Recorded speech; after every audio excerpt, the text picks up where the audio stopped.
Hey everybody, what's up? It's Chase with AVA Pop Culture. Surprise sneak attack. Happy 4th of July. Got cat all over me.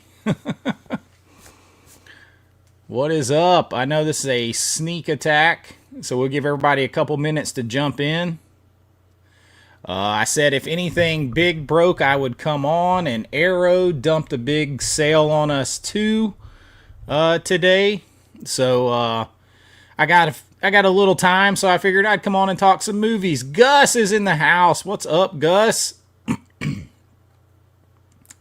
What is up, my friend? Happy 4th. Happy 4th, Sitho Brick. What's up? I thought you guys, some of you might just be hanging out, doing nothing, kind of like me for right now. So when I saw that Arrow sale, and I know we got Vinegar Syndrome stuff coming up, I figured I might as well. Might as well come on and talk for a few minutes.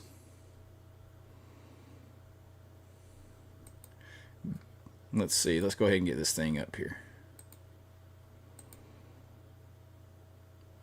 You enjoyed my 4th list? Thanks, man. Now, I had planned for that to be the only thing for today, but then I saw that Arrow is announced, dropped a big sale a few minutes ago. Plus, we got more stuff coming out here, so I thought, heck with it, I'll come on. Gus is watching Communion before the VS announcement. Do you think that's what it's going to be? I don't know. We're getting a, what is it we're getting today? Today we are getting a VSL, so Vinegar Syndrome Labs. So that one is the most left field of all of the lines. Very, very left field on that line.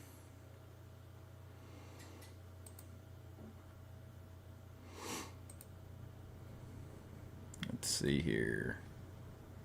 Make sure my other channel is turned down. 25 of us watching. Make sure you hit the like. Start talking. Let me know you can hear me. You know, that's always a thing. Trying to make sure I share it out since I sneak attacked everybody with this one. What is up? I hope everybody's having a good 4th. We're ready for something better than Mac and me. We're no angels. Yeah, happy 4th to everybody. Happy 4th. Yeah, if you haven't watched that list, make sure you go check that out when we're done here. Justin, what's up? Good, you can hear me. Happy 4th, Carrie. Yeah, my expectations are low. We're going to check out that Arrow sale, too, and see what's going on with that. They're saying tons of 4Ks 50% off, so we'll see. Chill, what's up? Good, you can hear me? All right. Let me go ahead and pull the Arrow video up as well over here so I can bounce over to that.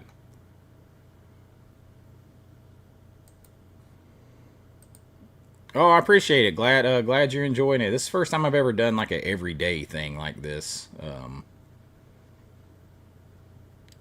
So we got Camp Arrow happening as well. Save up to 50% off on Blu-ray, on selected Blu-rays and 4Ks. So we'll jump in and take a gander at some of this here in a few minutes. Arrow is not notorious for having good sales though, because like just in a brief look, like they're Friday the 13th 2009 limited edition for $30. You can get this on Amazon right now for $17.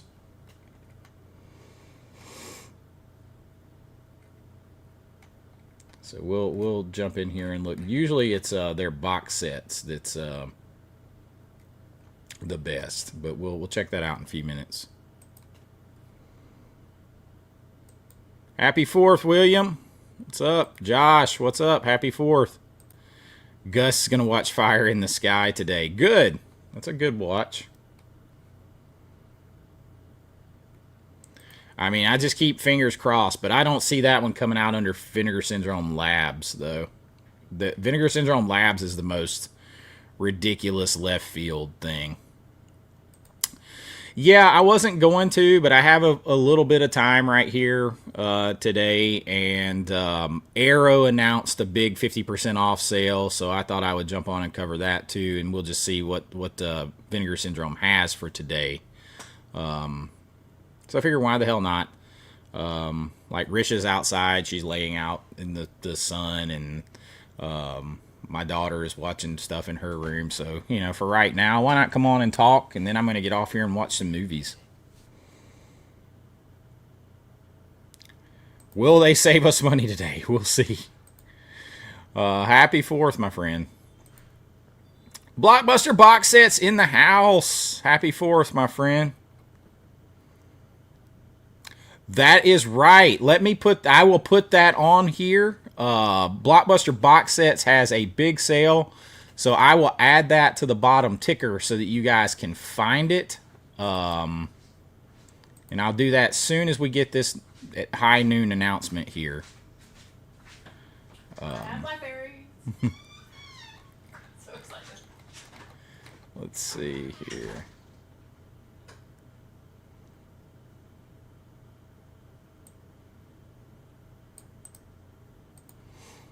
Let me get that on here. Hey, what's up, man?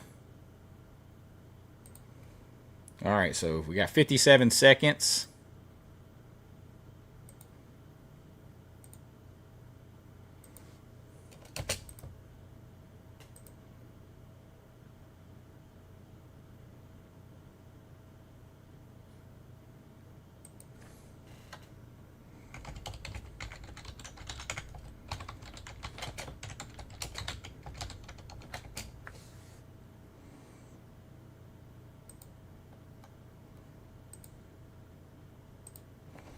All right, I got Blockbuster box sets. Sale information is going to scroll along the bottom down here. Let me get back over to Vinegar Syndrome. Got a 14-second countdown.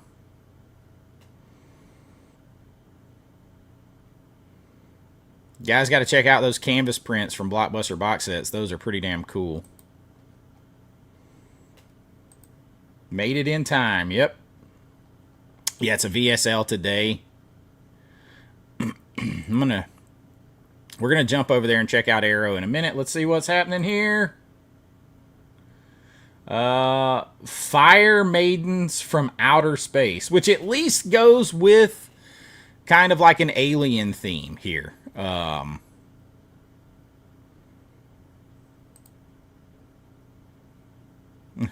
So much for sale, so little monies. Hey, Dolce Green is in the house. Happy 4th.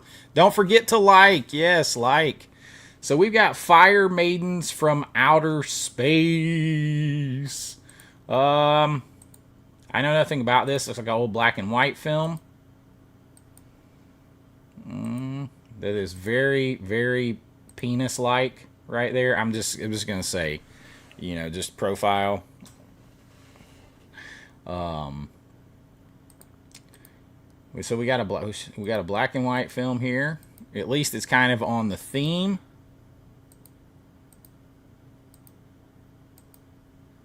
I mean, if it's got Twilight Zone vibes to it, I'm in. I know nothing about it. I'm a huge Twilight Zone fan, though.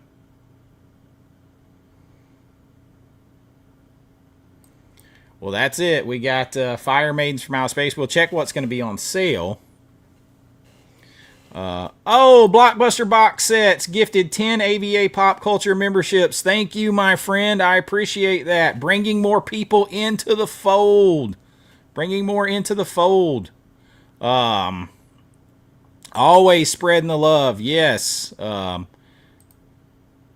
Horror Films in liked. Howdy. Hammer Horror Films, you're going to like one of my designs on my shirts. I am working, you guys, behind the scenes to get all of my designs up and make them easy for you to access and buy shirts whenever you want. Any of my stuff.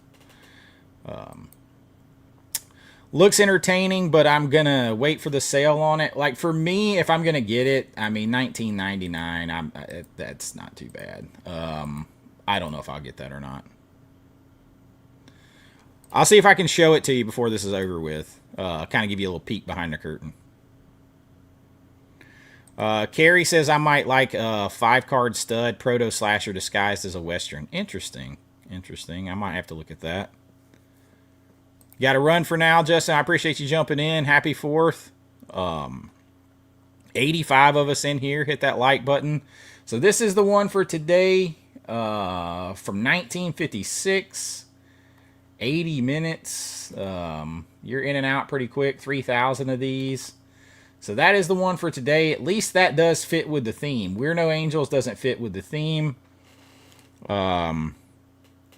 I saw Justin LaLiberty, who's behind Cinematograph. I saw him kind of going tete-to-tete with people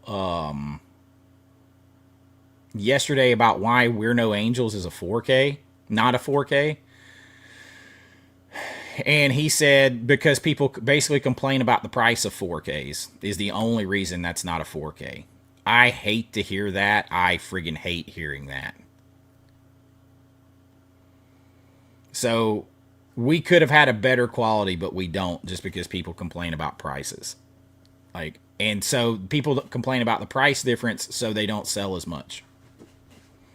And that really sucks. Because you know what's going to happen later when everything goes to just 4K only, then you're stuck you're rebuying stuff later. Or you're watching it on an old format. Because eventually it'll be like this, where you probably won't be able to hook a damn 1080p player to your TVs anymore.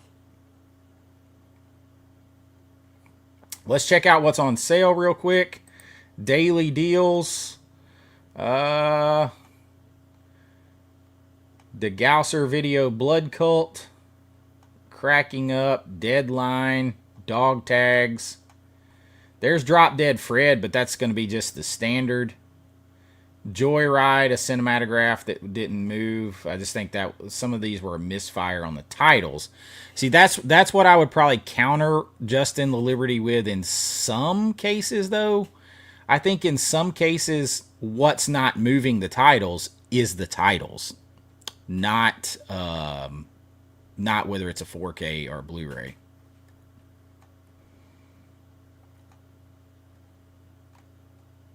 And I like what he's doing over there. I think I would counter with like, hey, you put out Little Darlings, you put out Drop Zone, you put out Red Rock West, stuff like that, it sells out.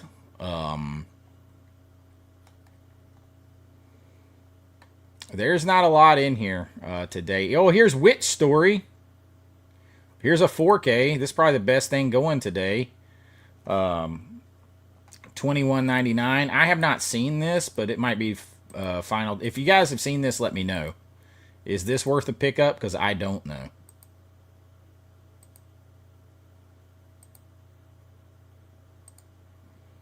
Witch Story, $21.99. Side loader 4K slip box. You guys let me know on Witch Story. Try to catch back up here on the chat real quick. Nothing. Yeah, not a lot for me today either. Don't forget to slash that like button. Yep. Yeah, overall, poor sale stuff. Again, I would say overall. Yeah, it's not been a great sale. The first day had kind of some of the best stuff, but it's not been the best sale overall. I don't understand.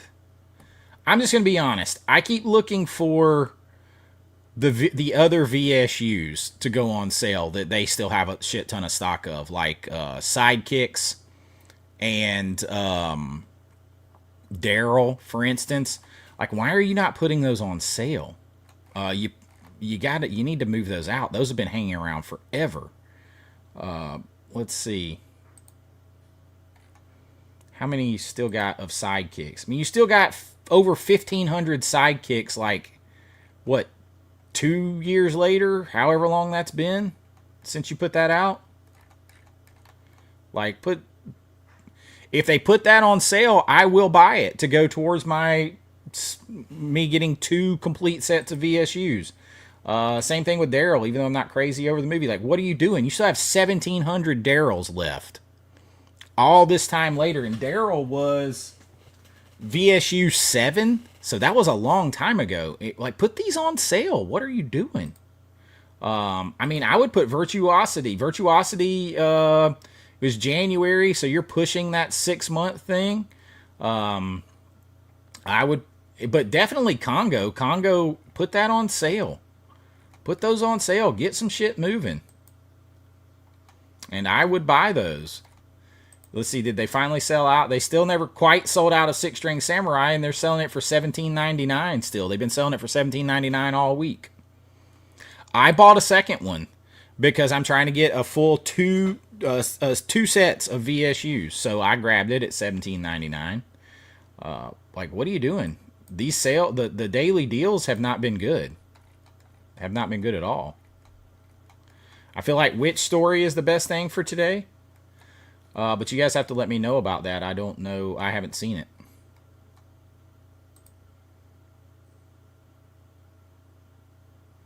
Yeah, also prices keep being high if we do not buy more 4K discs. The more we buy, the cheaper they get with time. That is absolutely correct. The more people buy 4Ks, not the cheaper the price will get, not the higher. I know that seems backwards, but that's how it is, because the more they sell, the more they produce, the more it will drive down price. There's a reason why DVDs were cheaper. There's like all that kind of stuff. DVDs were super expensive when they came out. Blu-rays were super expensive.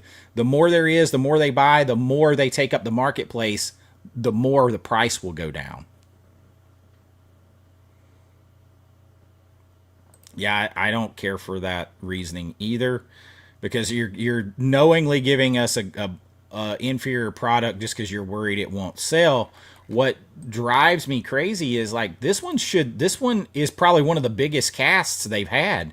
That's De Niro, that's Sean Penn, Demi Moore is in this, John C. Reilly, Bruno Kirby. This should have got a 4K, and you just didn't, because so that it's a few dollars difference. Not that I don't agree with that. To be quite honest, I would push more towards just doing like 4Ks. I know there's some stuff you can only get a Blu-ray of because of the quality of the elements. Everything else, I'd do in 4K, and I would just be like, hey, this is the future. Because it's the future. Pretty soon, the bigger the TVs get, the more advanced processors and everything else, I hate to tell you, but the worse some of your older formats are going to look. Because there's just not as much information in those pixels. It's going to drag them apart. If you don't have the Shark Dock, I would grab it. The Shark Dock I grabbed. Not a lot, John Doe.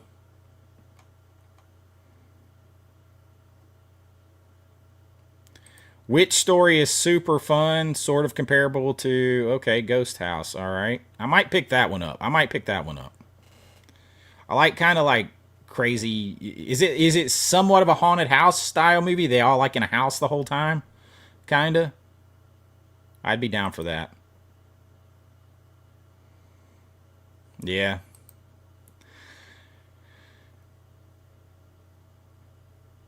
Correct. Like, because to me, there's always then somewhere along the line, whether they do it or, and they're not notorious. Vinegar Syndrome, I'll give them a break. They don't usually put stuff out on Blu-ray and then turn around and put it on 4K. But that don't mean they won't license their 4K restoration out to someone, and then the 4K comes. And I inevitably, unless it's like an old film, like that maybe they had bad elements to, like Iced or something like that. Like I understand Iced not being a 4K, right? Because it's stretched to the brink on a Blu-ray already. Outside of that, though, when I see a Blu-ray that says it's from a 4K restoration and scan, all I read in my mind is, if I buy this, I'm going to have to buy it again at some point to get the 4K. And I'm getting a scaled down, compressed quality. That's what I hear first.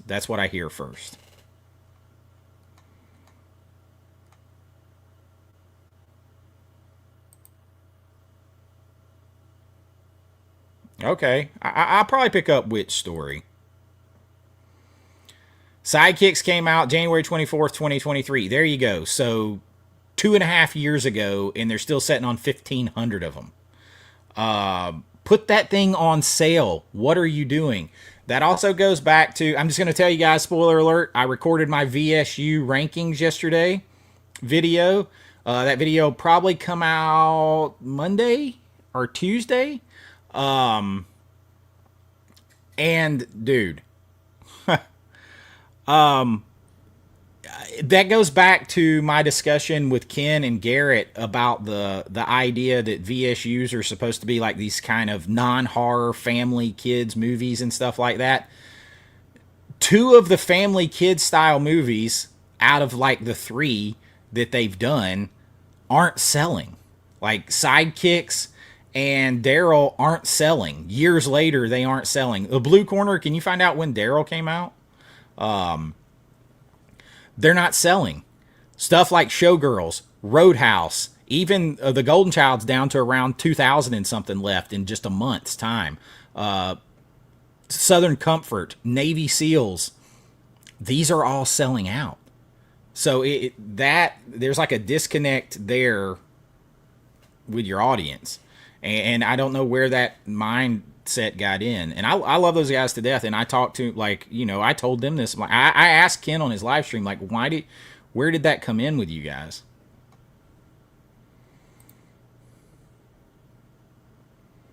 Yeah, I'm with you. That's like Blockbuster box set. It's like, you see his code down there, 40% off. Because if stuff's not moving, put it on sale. Like, what are you doing with it? He's got a 40% off. So like, go to Blockbuster box sets. He's got a 40% off is a hefty discount. I actually have one of his canvas prints right here. That's the Mandalorian. I actually have one of those. So he's got cool ones. He's got the Ghostbusters and stuff like that. Yeah, go check those out. 40% off. Nice quality, like legit canvas stuff. So go check those out. But he's right. Like, what are you doing just holding on to it? They're not moving. 2.5 years later, you still have 20% of your stock on that. Like, move it. Yeah, I mean, a lot of people would. They're like, go put them on sale. What are you doing? I haven't seen dog tags. I don't know. Oh man, yeah, I love me some Twilight Zone. They usually marathon that on like 4th of July weekend and usually like New Year's weekend. Angel, yeah, I don't know. I don't think Angel, does that actually have a slipcover? Or is it just showing it? Are you talking about this? Oh, it does have a slipcover. Angel 3. Like, wait, yeah, I thought that was sold out a long time ago. That I'll probably pick up. It's got the slipcover with it. Brian sent me the first one. I didn't realize that still had the slipcover. I'm with you. Like, how has that got the slipcover? I thought that was sold out forever ago. I will get that one for $11.99. I didn't realize that still had the slipcover. $11.99. I will get that. I already just added it to my cart. I do recommend these if y'all haven't seen them. Picking them up. Surf 2, I'd recommend. I grabbed this Beastmaster Degausser yesterday. Unmasking the Idol. Anybody seen that? How is that? Is that any good? I don't know. It doesn't look like something that's for me. I worked in a video rental store in the 90s. Congo would be nostalgic. Congo was nostalgic. Congo was fun. Congo was also made a bunch of money at the box office. So did, and I kind of go over that a little bit in my video, what they made at the box office, because some of these are bigger films than people remember. Yeah, him saying that Justin the Liberty saying it's essentially because people aren't buying them when they're a few dollars more is crazy.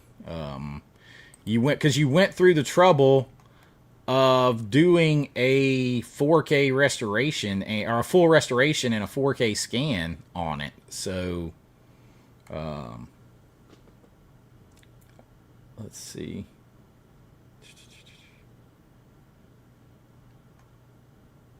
Actually, this one doesn't even say that. This one doesn't even say they did a. Let's see if it says it on the back of the box. Sometimes they just don't put everything down here. No, it's a new director approved 4K restoration from the camera negative. So you're doing a full 4K restoration and scanning this thing in 4K, and then you're compressing the hell out of it down to a Blu-ray, all because of a few bucks. Like you've basically scaled down our quality for a few bucks. That I just don't agree with. I don't agree with. Like, just if your reasoning is people don't buy them as much because of the pricing difference, and the pricing difference is like $4 or $5, like, really?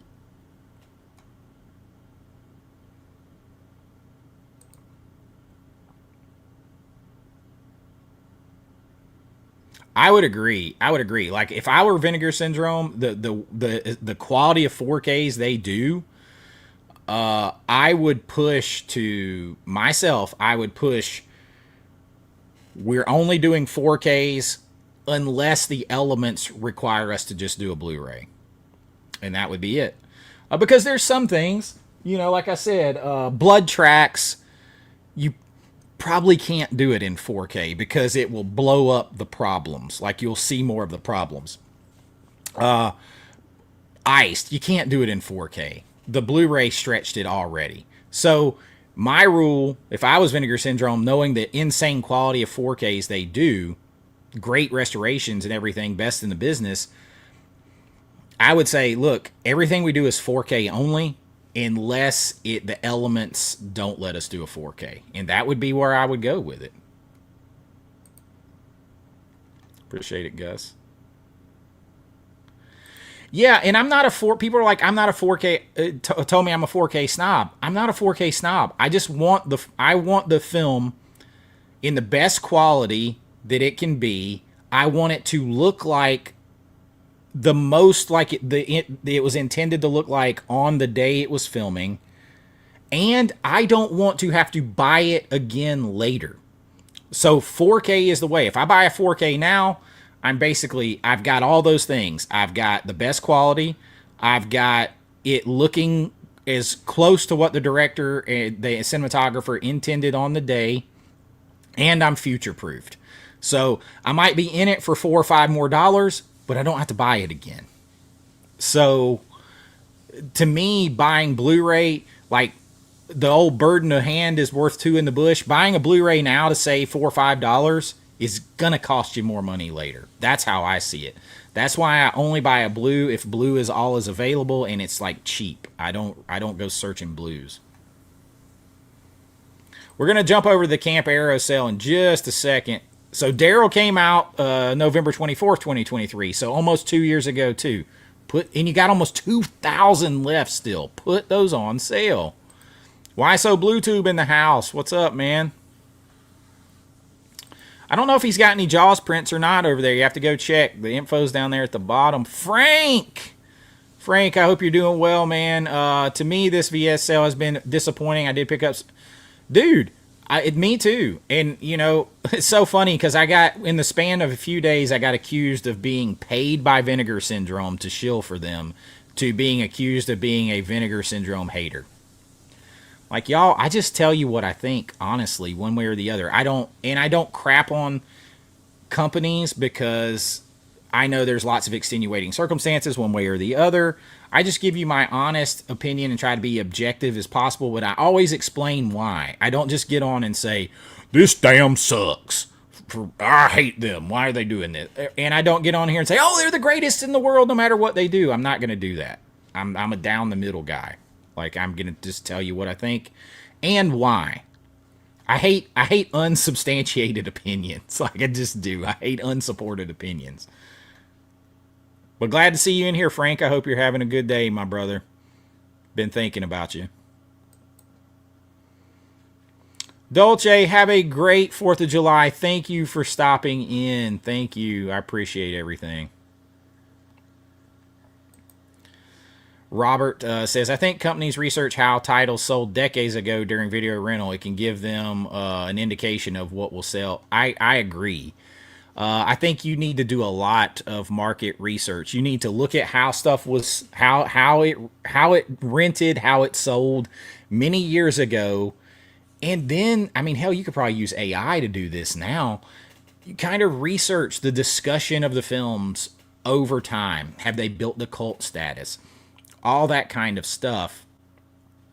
And is it a wide reaching? All this that wouldn't be that hard to do, and I would do tons of research on that. Like, and I realize, listen, and I'm gonna say this too. I realize that just because a movie would be cool doesn't mean that they can get it, right? So they got to go within the constraints of what they can afford and what they can get. But when you look at this let's take the cinematograph line, and I think Justin the Liberty, but like if everything is up to him to pick, then you're just kind of getting mostly one person's taste of what they can afford and get, because it's all over the place. Now, We're No Angels is a good movie with a good cast. Breathless, I bought it, I haven't seen it. I'll watch that. Drop Zone, great. Fun movie. Joy of Sex, I was all over that one a lot because I grew up watching that one a lot. But then you get like a lot of movies that people have no idea, like Go Fish. That is a very niche audience for that. Like, I think that was way overcooking the grits on your audience right here, because this is a very, very, very niche audience, and this thing hasn't moved. They started out with 4,000, they still got well over 2,000. This thing hasn't moved because it is a very, if you say physical media is a niche audience, then the audience for this movie is a super tiny, tiny, tiny niche within a niche overall. I think that's a misfire. Did they do that one on 4K? They didn't. They didn't do that one on 4K. Shanks, again, very, very. They got right at 2,000 left of 4,000. This has been out a while. They did this in 4K, but again, like I taught film. I have no idea I have no idea about this movie. You're talking about somebody with an education in film and taught film, never even heard of it. So I get that, it's just like Last Embrace. You did this in a 4K. And you did 6,000 units. Like, I feel like behind the scenes, like Joyride, like Thieves Like Us, they do in a 4K. But I mean, let's just be honest. This isn't a movie that the majority of people know. And they don't know the cast in it.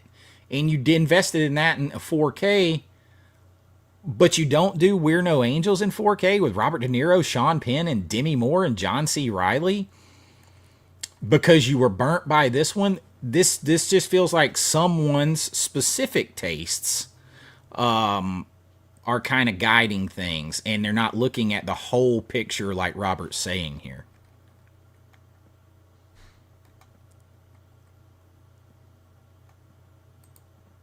Angel and Angel 2 are not in the sale, but also come with the slip variant. Oh, do they? I might have to check out Angel 2. Then I'll have all three. In the Mouth of Madness 4K would be great. Yeah,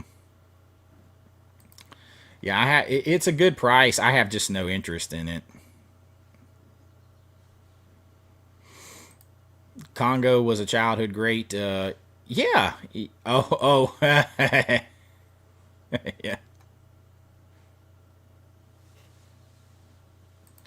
You posted on the forum, I won't buy. That might have been where I was reading, because Justin Liberty came back and said that.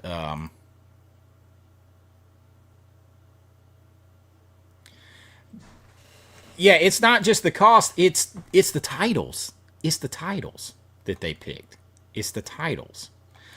Every time when they pick it's not a secret. Like, I've seen people, I'll just say him, like, what's his name? Serial at Midnight. He blamed the audience for people not going to see movies. It's not that. Because when they re-released Revenge of the Sith, which has been out, which is a 25-year-old movie or whatever, and has been released a million times and has a million copies and everything else. It made $42 million in a weekend. When you had something good like Sinners, it made a lot of money. When you had something good like Lilo and Stitch, it made a lot of money. People want to, like, people creating content and making decisions want to blame the audience and the consumer. No, if you give them a good product, if you give them something they want to buy or go see, they'll buy it. Because if you look, like, the best titles, let's see, Going South is down under 1,000. You've got let's see, Red Rock West sold out.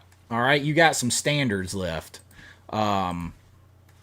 Little Darling sold out. You got only standards left, and not many of those. So when they do a title that people want, let's see, where's Joy of Sex or Drop Zone? How many they got a Drop Zone still? See, Drop Zone is under 2,000. They did 5,000 of those. Drop Zone's only been out like a month. And it's already at 1,300 left. Let's see, Joy of Sex. Joy of Sex is down to only 972 left. It's only been out a couple of months. See, when you pick better titles, people buy them. People buy them. And listen, I understand completely. They are also bound by the constraints of what they can get their hands on and what they can afford to license and buy. So it's not 100% on them. But I think we need to expand. There needs to be more than just one person. I don't know if it is just Justin LaLiberty, and I think he's doing a good job working his ass off. But I think we need to expand and have like a well-rounded group of people saying, you know what? We also need to look at this movie. This was a cult. This was a good movie. This had a cult status. This movie was, great. Like Fire in the Sky would be a great cinematograph. Would be a great release. Like we need to kind of, like, see, Drop Zone is selling like hotcakes for them very quick. If you build it, they will come. Happy 4th. Happy 4th. Yeah, it's not the 4Ks. It's the title. It is all reliant on the title. Like, I mean, listen. You did a 4K of this. You did a 4K of this. Don't get upset if that doesn't move as fast as you want. Like, but again, I also understand that Vinegar Syndrome is in a tough situation because when they put out things that are bigger titles, more mainstream, you get a certain segment of the population that bitches at them for going mainstream and leaving their roots. And then if they put out obscure stuff like this, or like The Thieves, whatever movie, like, these movies that someone who has a degree in film, taught film, been working in film for 2 decades, hasn't heard of, then you get people on the other side saying, well, that they don't buy them. They don't buy them. Yeah, I'm going to pick up those other 2. Brian sent me the first one. I don't see 8K coming. I'll tell you why. Because everything for 8K would have to be artificially increased. The reason 4K works, I would see 6K before I would 8K because some film can reach up that high. But film, 35 millimeter film inherently has around up to like a, depending on the film stock, it's in excess of 4K up to like 5.2, 5.6K, depending on the film stock. So you do not have to artificially increase it. All that resolution's there. If it's 8K, it's got to be artificially increased. Do you see what I'm saying? It doesn't exist. It's got to be artificially put there.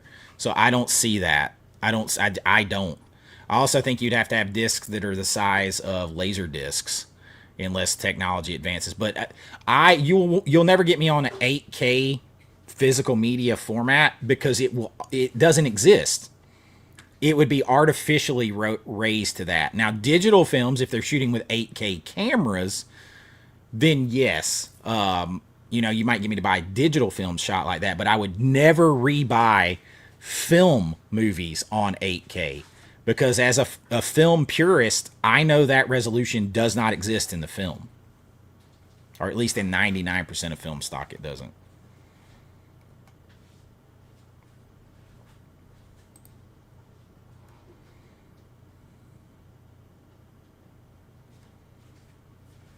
I agree. I agree. I agree. Yeah, I don't see it because again, you need a laser disc sized disc at least right now. But also, again, it'd be 100% artificial. People think about how much people go batshit crazy right now when they complain about AI upscale.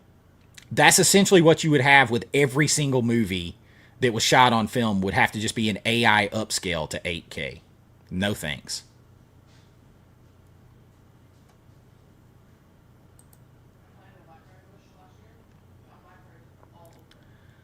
Because you are a 4K snob. I mean, I'm a film purist, so I want the movie in its purest form, and I don't want to have to buy it again. That's why I like 4K. Daryl needs to go on sale now. Daryl and Sidekicks and Congo at least need to all go on sale on this sale.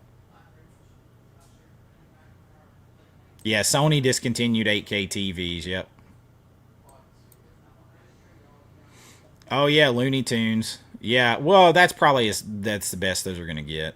Um, Cemetery of Terror is a good pickup for sure, Frank. For sure, brother. Yeah, no label is perfect. Like I'm not dumping on them. Again, just a couple days ago, I got attacked and accused of being paid by Vinegar Syndrome. Vinegar Syndrome. Like really? Like I pay them, dude. I don't know who Sean Clark is.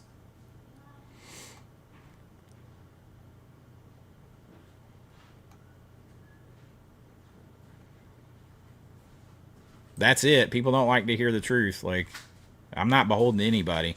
I get nothing.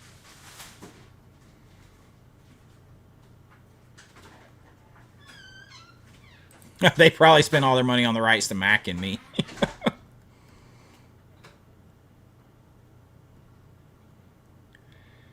I mean, go fish. Like if you're into it, God bless you. But that is if you know the subject matter of that, it's for a tiny targeted of the general population overall, and then within physical media community, it's even smaller.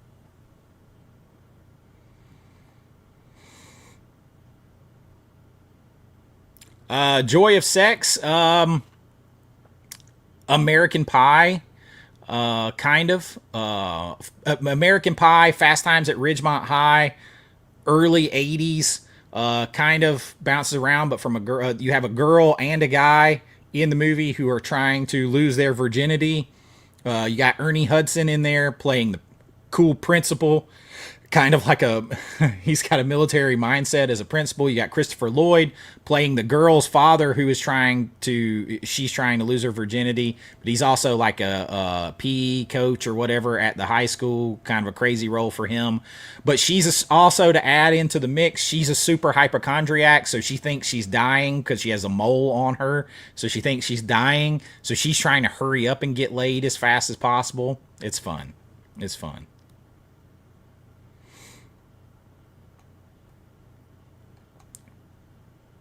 Yeah, I bought that right away.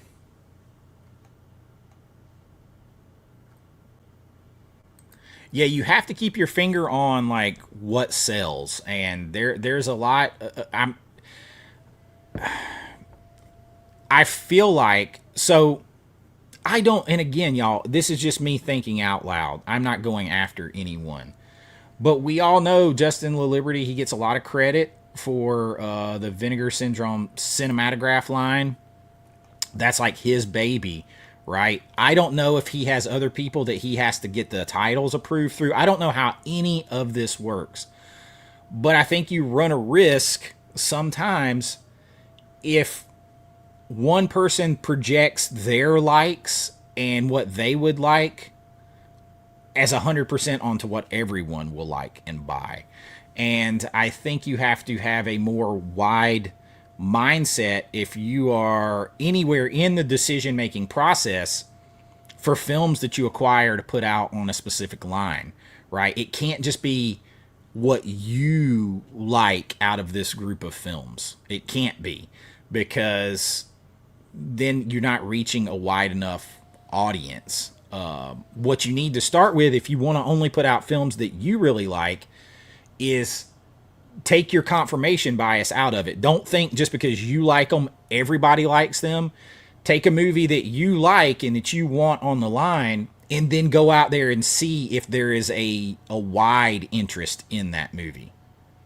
And then both things check mark, right? It's like, it's a movie I like and a movie I would like to see and put my time and money in this line, and it coincides with what a lot of people out there would like to see. Not like, I'm going to hit people with this unknown gem that I love. That would be like kind of making a Criterion recommendation list, but like making that be the only movies that people could buy.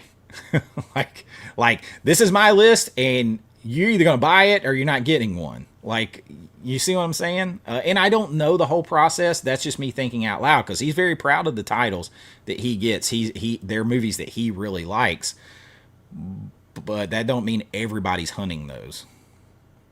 So you can't then say, well, I know that's a good movie, so the reason it's not selling is because it's a 4K instead of a Blu-ray. No, it may just be the title. It might just be the title.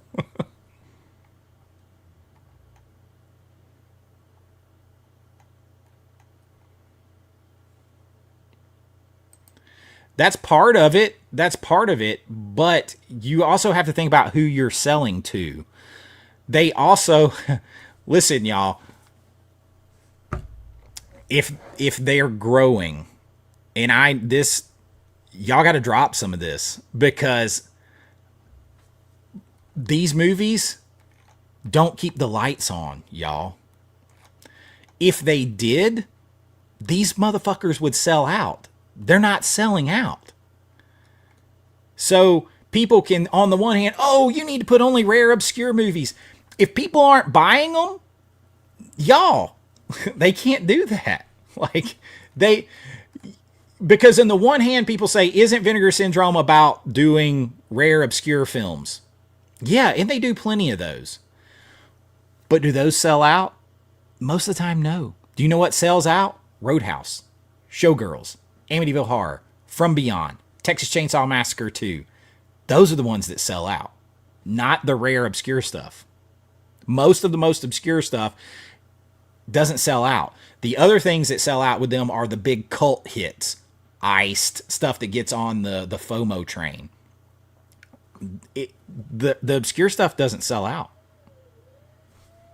They're going to continue to put it out because that's how they made their bones, and they can get a lot of those cheap and turn a profit. But every time I hear someone just say that, I'm not picking on you, Tony. I read it all the time in the like Vinegar Syndrome comments. They say, oh, well, Vinegar Syndrome is about rare, obscure films. If a tree falls in the woods and nobody's around to hear it, does it make a sound? Because if all they put out, they're not selling them. They're not selling out on them. They're not selling them. They're selling out on Showgirls, on Roadhouse. Do you see what I'm saying? They got to have more of that. I mean, those aren't like huge, massive, movies that everybody in the world knows, but they're somewhere in that fun in-between land. They're in that in-between land of like cult hits, kind of known, people in it that you know, stuff like that.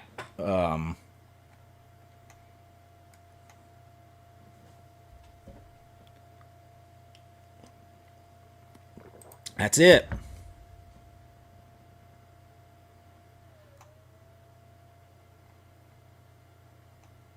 Correct.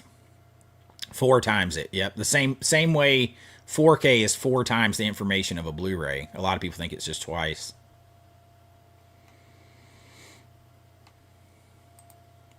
VS also knows bringing in more customers by releasing popular titles helps them keep doing what they normally do. Correct. That's what people got to understand.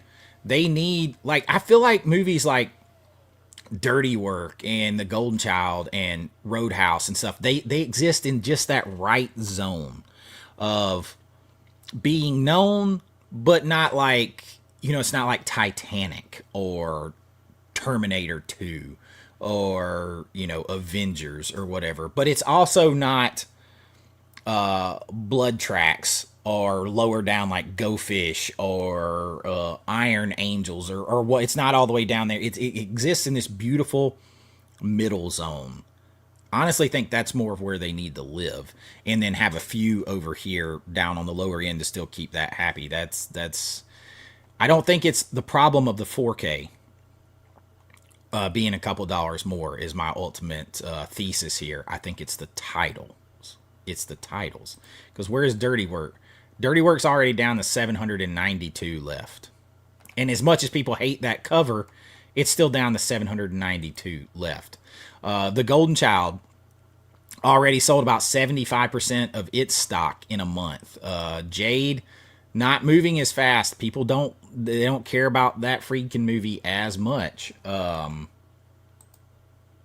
How's the Dark Half doing? Dark Half still has over 2,000, but these have only been out like a few weeks, right? So that's not too bad. Let's check on some others. We're going to jump over to that Aerosol real quick. But like Brimstone and Treacle, down under 2,000. It's been out a few months. It's got Sting in it, a soundtrack by the Police. That gets a few more people's attention. It was banned at one point. That gets a few more people's attention. Last Tango in Paris, the standard or the slipcase sold out. It's a notorious film. Like it's in that good in between land. How's Carpenter doing? See, Carpenter this is what I mean. You say, shouldn't they put out just obscure films? Well, this is Wings Hauser. This is a cool slipcover. This is a movie that got a lot of attention when it came out because he's just passed away when this came out and everything else. But it's kind of an obscure Canadian Canucksploitation slasher film. And it's even higher up. It's not even in the most obscure stuff they do. And it's still got a shitload of copies left several months later. And in standards, so it's around 2,000 copies total left. They can't make a living just selling these. Amen. Amen.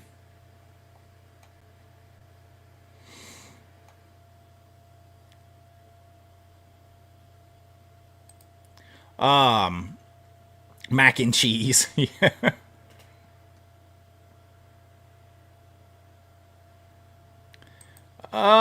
Are Reptilicus is Reptilicus flying? Reptilicus has been out about a year. Is that flying off the shelf? I don't know.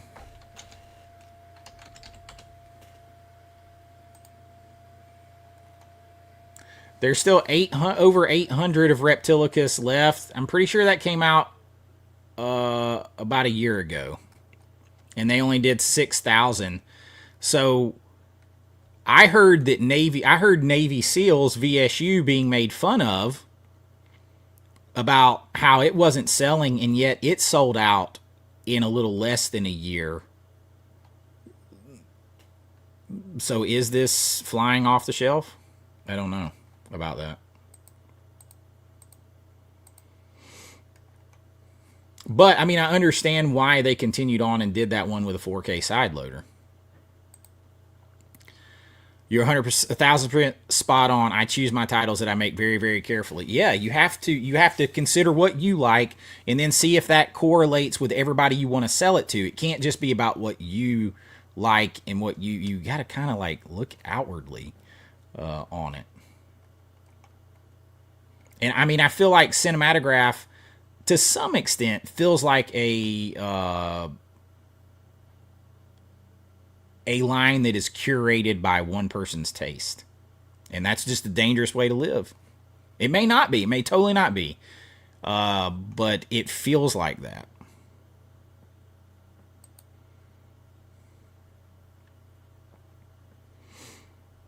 Yeah. They're not cooking with grits. This one, the same way.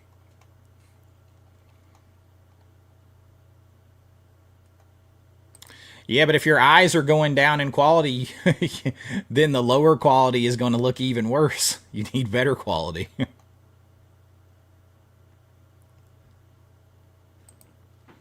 I recommend Drop Zone and Virtuosity. I recommend them both.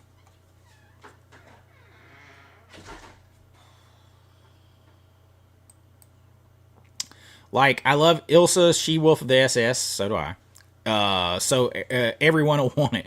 Sure, it's a cult, weird film movie, but the vast majority would get offended these days. Correct.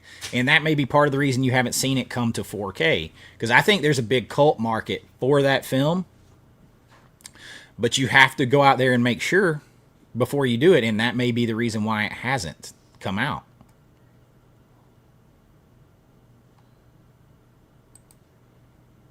Yeah, you can't build a label on a Benny's bathtub alone, or stuff like that. You can't. You cannot do that. You can't have Benny's bathtub, devil fetus, and like you can't build a whole label on that. Like you can't do that.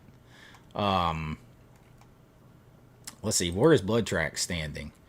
And see, Blood Tracks still has almost 1,000 left, and that's been, what, 8 months ago? And that's a bigger, more well-known, obscure film, if that makes sense, if to just have an oxymoron. And I love that movie. I think it's a blast. But it's not moving. Navy SEALs sold out in almost the same amount of time. So you have to, you know,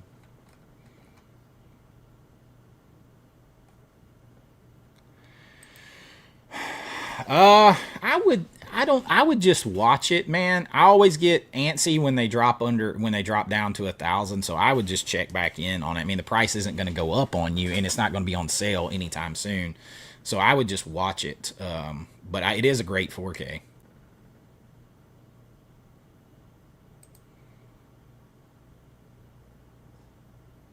Correct. I don't understand. Like, I get sometimes my mind works as different maybe than a lot of people because I'm a creative guy, but I did the whole MBA thing to try to not get taken advantage of in the business side of it, and I hated every minute of doing that. But it is a valuable education, and sometimes I think people don't think about simple economics. Like if I put out movies that sell, like more well-known movies that sell fast, and I'm not carrying dead stock, and I get all my money and my profits back, I can put more in to other big movies, sure, but I can also put in more risk into lower, more obscure stuff because I got the money, I got the capital, I got the profits to do it. I don't, I don't understand. Like they can't put out a ton of Benny's bathtub, and people be like, "Oh man, they're so cool for doing that," and then not buy it. You can't be in that. You're not in this to be cool. I kind of wish Undead Zombie Sluts was a real movie, too. I think that would be funny. Yeah, there's always zombie strippers. Everyone, for the love of God, hit that like button. I appreciate it, man. Try to catch back up here. I kind of agree with that a little bit. Well, see, the thing about The Keep is that's Michael Mann, and it hadn't had any release in so long. It had been stuck on DVD. There's a whole mythology about that. But that's a Michael Mann film with a just stellar cast. So,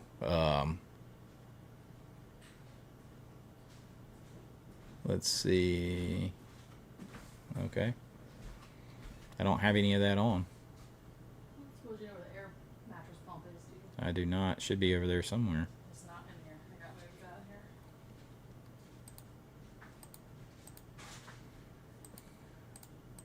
Try to close off some other browsers. I'm getting. You guys still see me all right?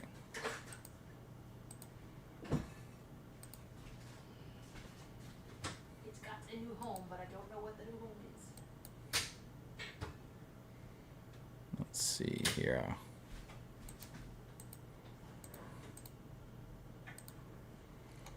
You guys still see me okay?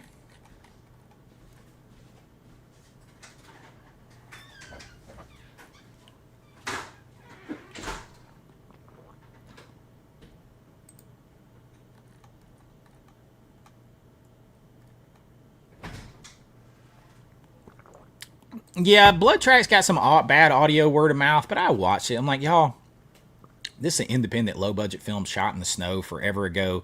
They had to kind of re record some stuff. They were actually using a microphone on the end of a fishing pole. There's only so much you can expect from that. Okay, good, good. Yeah, I got this weird message that said that it was having a conflict with the browser and this and that. It might cause a problem. 140 of us in here. Make sure you hit that like button. 142 of us. Yeah, I like Blood Tracks a lot. Blood Tracks are fun. Is fun. Absolute must-have Vinegar Syndrome movies. I have already had. I have never purchased any. Okay. Ooh, Lord. I never hear anything. I haven't heard anything on Big Trouble in Little China. It's Disney. They're gonna have to do it. Yeah, I mean, here lately, like, I've definitely saved some money this month with Vinegar Syndrome and Scream Factory. Which, I mean, I'm a subscriber, so I'm gonna get their 3 base releases anyway.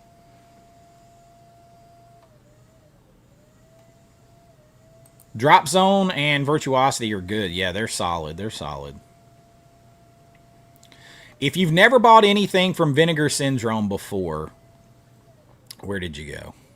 Just totally lost that.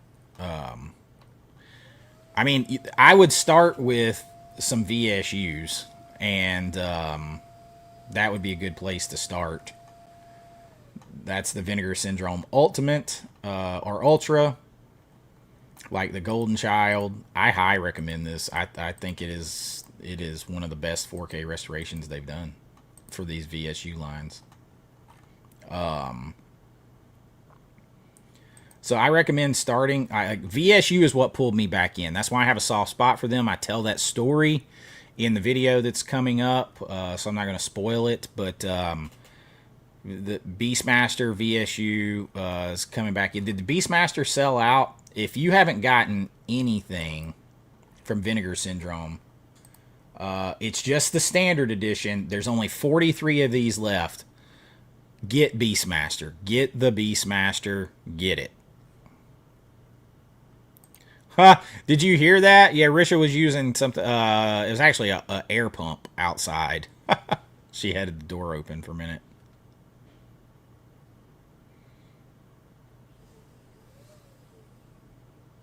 That's Risha blowing stuff up outside, and she didn't close the door behind her.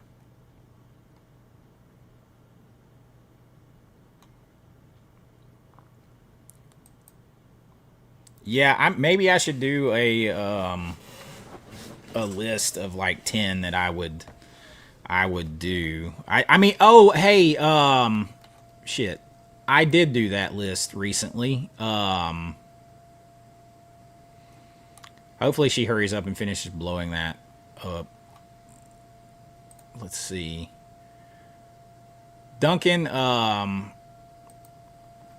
Let's see. Sorry, y'all. She's got she's blowing something up out there on the back porch for the 4th of July. Let's see.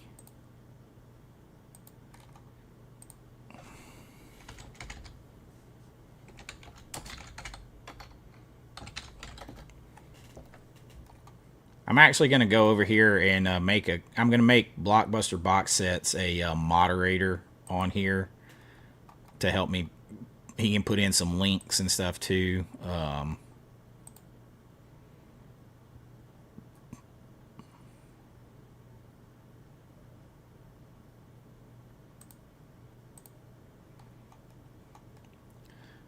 Blockbuster box sets. Put you in there, Donnie. I'm gonna make you a mod where you can add, I think you should be able to add things. I think I'm doing this right.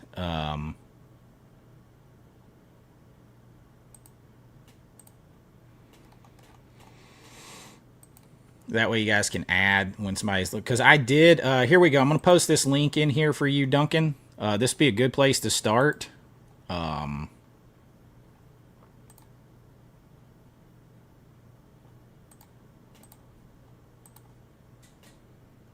me find this back in here. I did a video with some recommendations recently.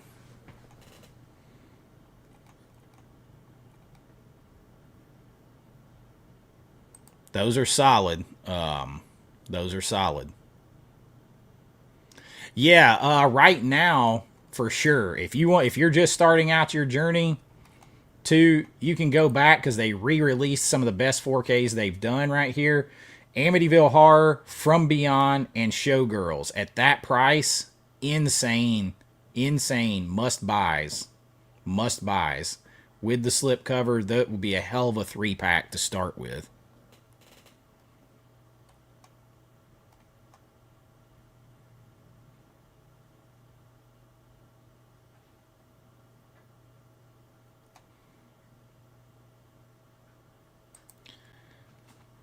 Well, I mean, you wouldn't think they're struggling either, but if Justin LaLiberty is coming out in public and saying, "Look, we didn't do Blu-ray. I mean, we only did a Blu-ray of We're No Angels because we can't afford to do the 4K because people aren't buying it because of the $3 or $4 difference," then there must be some kind of struggles. Everybody can hear you doing that outside. I'm done now. 4th of July. Mike Blockbuster Box said to tell her to stop it. To tell I your wouldn't have moved my. tell your woman to do her chores later. He said. Somebody wouldn't have moved my blower. I would have been able to do it in 5 minutes.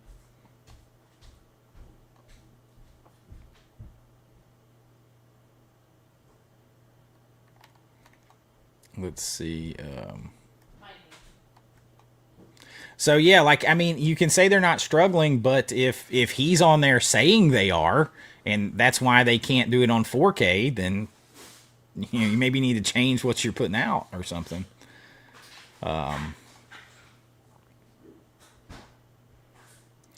Blockbuster box sets and Donnie, y'all are mods, so you can add links in there too. Yeah, I it's because it's hard for me to go. It's hard for me to go and find like links and everything else. So, you know, Invasion USA, you can still grab.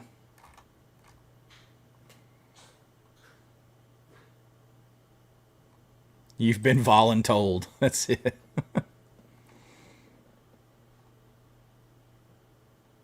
More voluntold.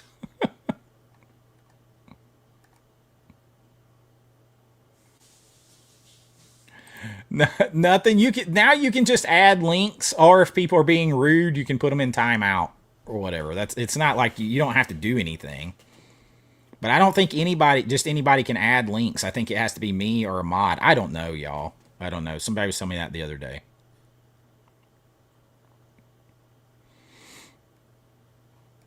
All right, let's jump over and look at Arrow real quick. Yeah, that dude at that price, everybody should be getting Showgirls with that slipcover. If you don't have Showgirls, From Beyond, insane documentary added with that, and just one of my favorite horror movies ever, and another one of my favorite horror movies ever, Amityville Horror. Now, see, I feel like to me, Vinegar Syndrome, I feel like movies like Amityville Horror, From Beyond, and Showgirls, and Roadhouse, and like The Golden Child, and The Dark Half, and Murder Rock, and stuff like that, those probably need to be like 70% of the type of titles they need to go for. Like, these are movies you would have rented in the 80s, maybe not Murder Rock till later, but like these are movies you would have rented in the 80s, 90s in the video rental store. You see all that, but they weren't necessarily like huge mega blockbusters everywhere. They've got a cult status. They're solid, good made films, all that kind of stuff. But they're kind of like down here in the middle between obscure dig up stuff and major, like, you know, Titanic, Forrest Gump type blockbusters. They're somewhere in the middle. I feel like if Vinegar Syndrome lived 65-70% of the time with those titles, then they could put out way more of the obscure stuff we want because they could afford it. They could afford more to do that because they're bankrolled by these others. That's where I would go.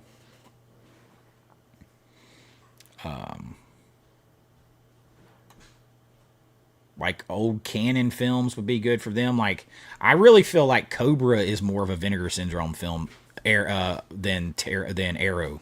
So Should be quiet for now. I got a review of Cobra coming up too. Cobra may be the best 4K Arrow put out this year so far. Should have been a chunky box. Let's jump over to Arrow real quick. Let's see. They got Camp Arrow sale. Some of this is good. Some of it's not. Trick or Treat for $25. That's a good deal. That's a good deal. Friday the 13th for $30 is not a good deal because...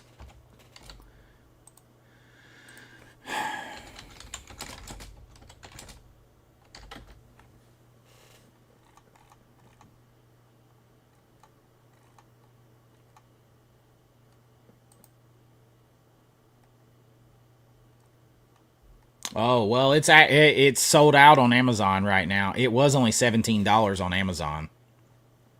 But if you look now on Amazon, it is sold out. Y'all, I downloaded this cool thing right here that keeps track of Amazon's prices so you can see how they're screwing you over time and when to buy the thing. But so that one is out on Amazon for right now, but it's been like 17 bucks. If you want it, there it is. There's Deep Blue Sea for $35. I mean, that's not that great of a deal. It's like $2 or $3 off what you can get it for from Orbit right now. A simple plan, $25. I mean, these are 50% off the manufacturer's suggested retail price. Like $70, that's not on sale, y'all. That's not on sale. That's the price it came out as. $20 for the Cell Blu-ray. Arrow's sales suck, y'all. They really suck. Let's see. Let's price high to low so we can see some. So usually their best deals are on box sets, but there's Shawscope. Those aren't my bag. Hellraiser, that's not on sale, y'all. That's not on sale. That's the price it came out at. That's some bullshit. The Nico Masterakis collection, you've been able to get that on Amazon and Orbit for less than that here lately. So I usually don't get overly excited about Arrow sales, and this is why. Like Cruising 4K, you can get that for that price or less on Amazon right now. So I don't get too excited. Now here's this is an awesome set, but that's gonna be the standard edition only for $40. But that's still a good deal if you don't have this. That's an awesome friggin' set. Cellar Dweller itself's worth that.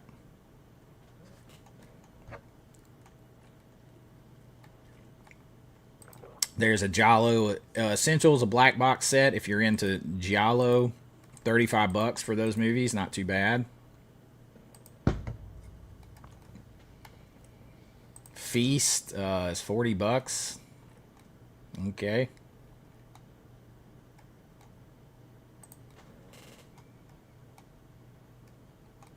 They're just not the greatest deals from Arrow. Cold War Creatures, a 4-film set for $35.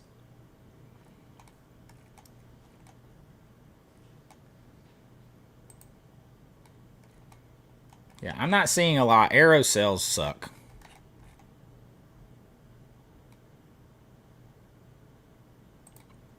I'm reminded of Joe Dirt when he says, it's not what you want. It's the consumer. It's the consumer. Like OJ's song, you got to give the people what they want. Yes, the business model should always invest in the idea of consumers. And I mean, look, I get it. If they gave somebody a line and it's like their baby and they have full control over it, and I don't know that for sure. That's just what he's portrayed it as. That's what it's been portrayed as, is Justin LaLiberty's line, his line. So you got to keep in mind, it can't be just what you like and what you think. Like because You can do that. You can do that totally. If you've got the power, you can do that. But you can't come back later and say, well, they're not selling because they're 4Ks and they're a few dollars more. No, they might not be selling because of the titles. That's you got to be self-aware enough and drop your bias enough to see that. And I'm not knocking the guy. I think the guy's doing a great job. And I mean, I lift up Vinegar Syndrome, but like you have to call it like you see it. Like, you know, if he's going to be out there on social media saying, well, it's because the 4Ks are a few dollars too expensive for most of y'all. You're not buying them because they're 4Ks. I think they're not buying them because of the titles. Yo, Harley Shellhammer, what's up, man? Happy 4th. You guys don't know, Harley Shellhammer has been in a couple of my movies, projects, short films, all that stuff. Appreciate you dropping in, man. Hope you're having a good 4th. Oh yeah, Barnes and Noble have better Arrow sales than Arrow does. Like this is a mockery of a sale. Arrow sucks on sales. Look, they just do. I hate to say it, but they do. Like, oh, here's Camp Arrow. This is jam. This is awesome. Blah, blah, blah, blah, blah. And it's basically normal prices. You got a couple things like Trick or Treat for $25 would be a recommend on 4K.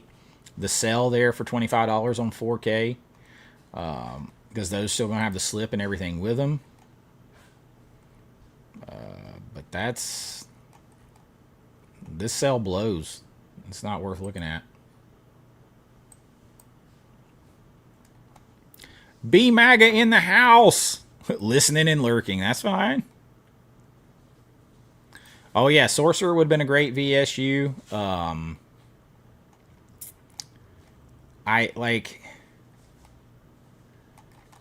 Let's see. I want to see something here. Because I know a lot of people that said they started out gung-ho on the cinematograph line, and then because of the titles, they jumped out of it. So I want to see what do you guys like. I'm trying to sort these where it's just all the movies in a row and not.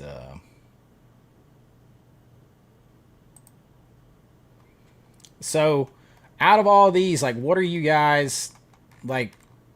So, like, Red Rock, like, these first 3 here are yeses. Dangerous Game, I've heard, is good. Drop Zone, yes. Joy of Sex, yes. And I picked up Breathless. But I know nothing about it. That was a blind buy on someone else's. But, like, Last Embrace, Shanks, Bang the Drum Slowly, Swimming to Cambodia, Last of the Red Hot Lovers, Go Fish, a very niche market, Child's Play, one I don't know, Female Perversions, like, are these Joyride, Who Killed Teddy Bear, Thieves Like Us, are these like are these the titles? Like you can't, like, are you gonna say, oh yeah, well, it's because it's a 4K that it's not selling, or is it because nobody's ever heard of it and they're not interested in that movie? Versus these movies they're all interested in and they're selling out.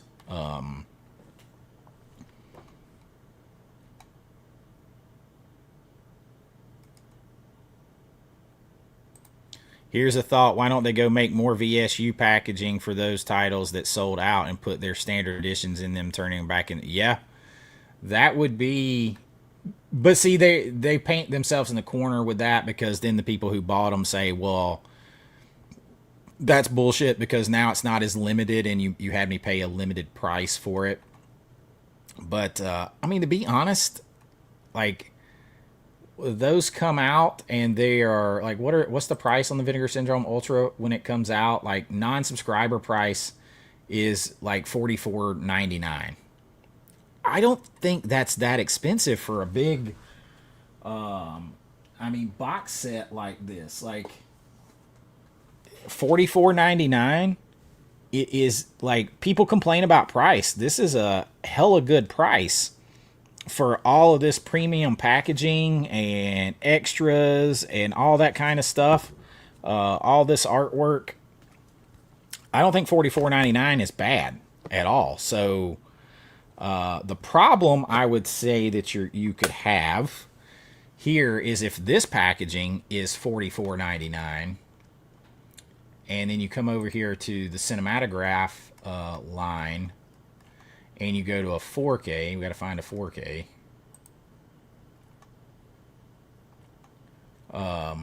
Bang the Drum Slowly is on. Let's see. No, that's probably just. So Bang the Drum Slowly is on sale for $30 right now. So they're trying to move some of these older 4Ks that aren't moving. They're on sale for $30.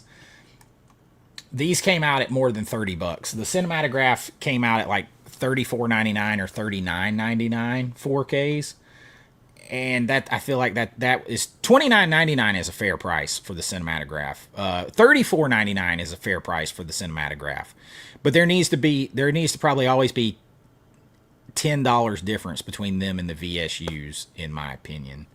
So like I think $29.99 is more than fair for a Cinematograph 4K. $34.99 I still think is fair. I think if you start getting to $39.99 or $42.99 for a Cinematograph, you're pushing it. Then you're pushing it. See, like Last Embrace, $39.99. I think you're pushing it because that's only $5 away from this most high-end premium of your line right here. So if you combine that kind of price with a title nobody has heard of, with VSUs, everybody's heard of the titles every time. So if Six String Samurai maybe pushed it, and that's why they can't sell it. But if you combine $40 or $45 price with a movie people have never heard of, that's more of your problem than it's being a 4K, in my opinion. You guys can tell me if you think I'm wrong. I'm totally okay on that. But I think when the price comes close to this and you've never heard of the movie and you don't have this kind of packaging, that's more of a problem than whether it's 4K or Blu-ray. Like, the 4K isn't changing the price of that much. Let's see, because let's try to find a one that's just a Blu-ray. Well, Joyride's on sale right now, so let's see. So $24.99. That's the subscriber price. So it's more than that. It's $29.99 or $34.99 for the Blu-ray. One of y'all have to tell me because I'm in my. Let's see.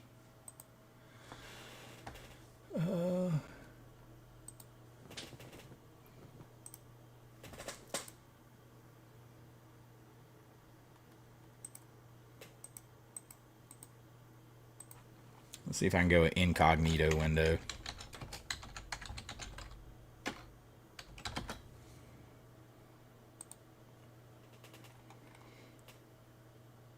We're going to go on an incognito window and see if I can see what the price is.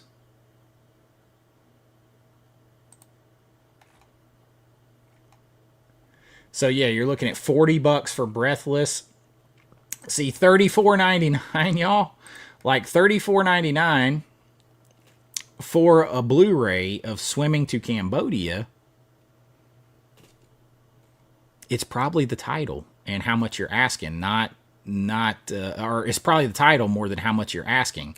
But whether it's a 4K, I guarantee you, if this was $34.99 or $39.99 for a 4K, and it was Fire in the Sky or it was Red Rock West or Drop Zone, those are selling. They're going to sell. Swimming to Cambodia? Maybe not. Maybe not.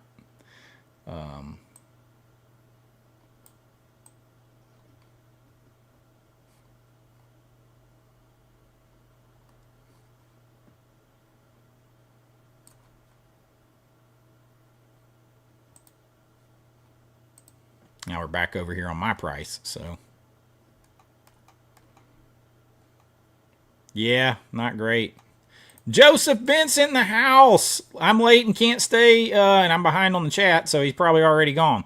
Um, but I'll say I'm tired of the Navy SEALs hate. That movie is cheesy. I don't get the hate for it either. And really, I just think that's some people online giving it the hate because it's sold out. The VSU is sold out.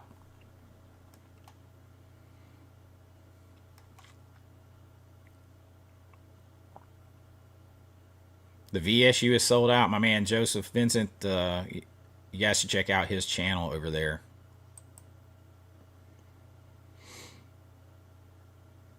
Yeah, I agree. I think it's fair.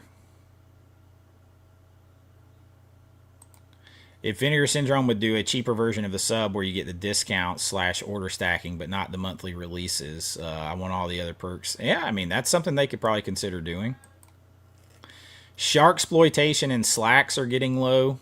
They'll probably be gone within a week. Yeah, those will probably be gone. I don't like slacks. I guess a lot of people are. I guess a lot of people are in on that, but to me that seems weird about a killer pair of pants that doesn't have any nudity in it, and they really push the salacious look of that on the cover by the way the artwork. Yeah, there needs to be a bigger drop off between the premium and the standard. That's I agree. There needs to be a bigger drop off. Yeah, see, like Vice Academy, another perfect one. See, that's something you would have rented from a mom and pop VHS rental store back in the day. You would have rented that, and that would have been perfect for this. That would have been perfect for this line. That's perfect for this line. I always laugh at Americans complaining about prices. They should come to Denmark and listen. I've tried a couple times to reason with people and be like, look, y'all. Back in the day, 15 years ago, John Carter was $35 for the studio Blu-ray 3D Blu-ray combo. Predators, which I have down here, was $30 for a standard Blu-ray release like 12, 15 years ago. So prices, I even got accused of making fake price stickers for those movies over there that I showed. Because people could not believe that they were that cheap, that they were that expensive a long time ago. Let's see.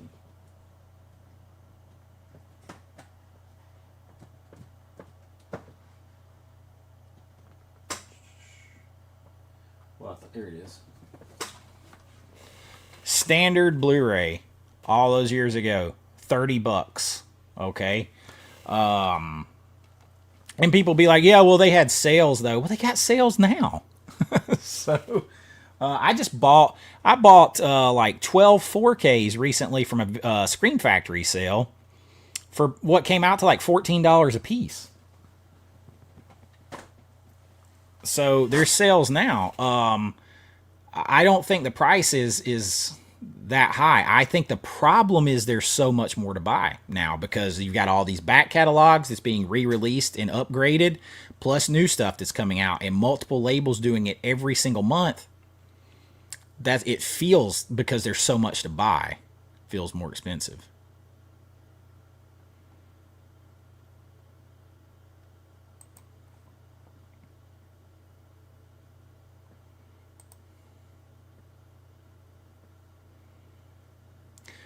Yeah, I mean, kind of.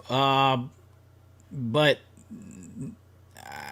Drop Zone, then. It says offering a mix of auteur-driven studio films produced by the New Hollywood era of the late 60s and 70s all the way through the indie boom of the 80s and 90s. Cinematograph will explore a wide breadth of American movie making. See, it says and that's what it feels like. Curated and produced by Justin. So if you're gonna put your name on it, and it's you could be picking the wrong titles. I The fact that he jumped out to say that it was the 4K, the price difference between the 4K and the Blu-ray, the reason they're not selling, you got to look in and say, maybe it's the titles I'm picking. Maybe it's the titles I'm curating here that's the problem overall. I feel like that is much more likely than the few dollars difference between the Blu-ray and the 4K. Y'all tell me if you think I'm off base on that. I am thick-skinned. These are like the Atlantic Oak Star or whatever. I have the link in my description, I believe. So but they've been out of stock forever because I need to get one more.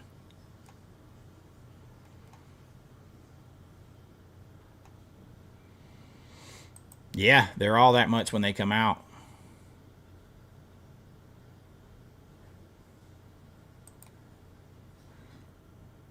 Oh, you talking about on John Carter and Predator? Yeah, so hard for people to believe they accuse me of making them. Hey, Canadian Maker Project. Hey, I opened up your package yesterday on air. Appreciate it, my friend.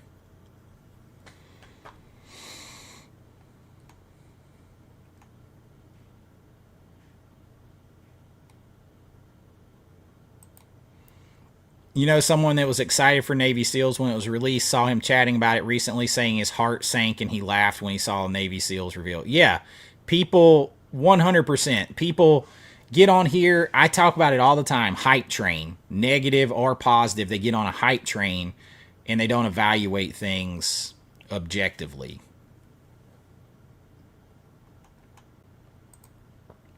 Price is recency bias because 2018 through 21 4Ks were not as expensive as they are now when adjusted for inflation. Yeah, but like, you know, if you go by,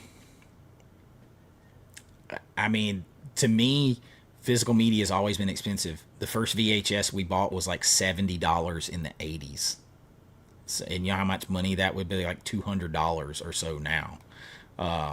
So I don't know where I think the ultimate problem with, I mean, and you say 4Ks were not as expensive, or they're not as expensive as they are now. Like, I mean, if you go back a few years ago, they were still $27.99, $29.99, $32.99, occasional $24.99, and you still get that now.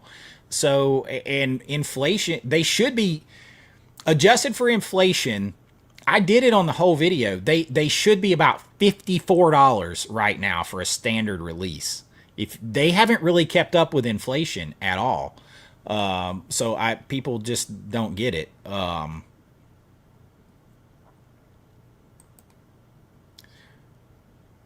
Correct. Like I paid in 1998 or whatever it was, the Faculty. I remember paying like $30 or so for the Faculty on DVD.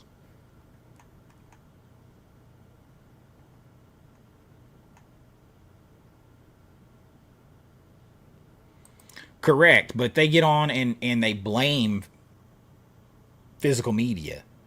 And I ultimately think part of the problem too, there's so much stuff coming out, but the dollar bin, the $5 bin at Walmart, because I will often get people say, I used to be able to get 10 movies for $50. Only if you went to that crappy $5 bin at Walmart could you do that.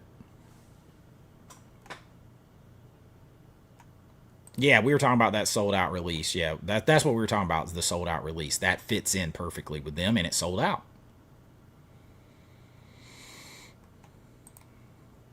Talking slip boxes.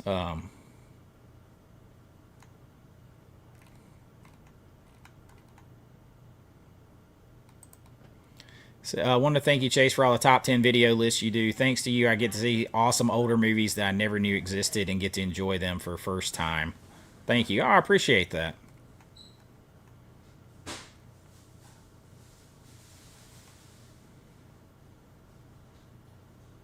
Thank you. This is the link for the shelving if you want to check down there.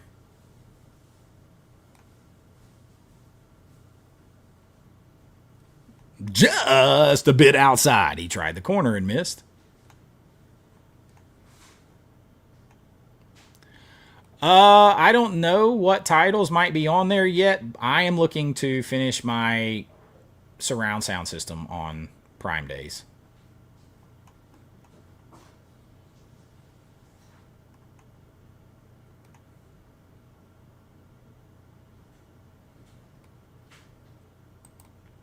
Yeah, I would guess that too.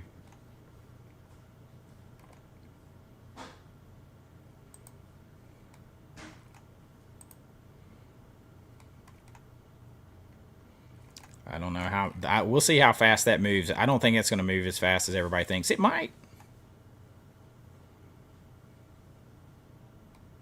Yeah, back then movies were expensive. They used to like there View and Chew Rental and a couple of other mom and pop places. It was like if a movie is damaged, a VHS was damaged, it was $99.99 to replace it at minimum.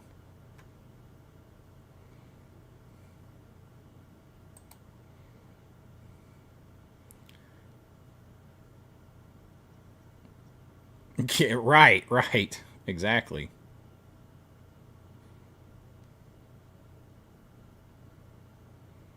That tends to have. Well, again, it goes back to titles. It goes back to titles. I love to hear it. I love to hear it.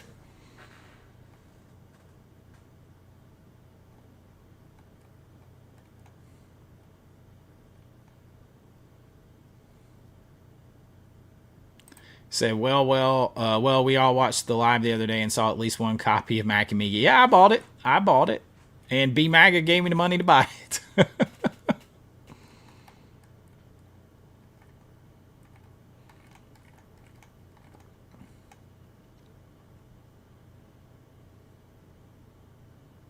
Yeah, Dirty Work is going fast. Again, goes back to titles. Goes back to titles.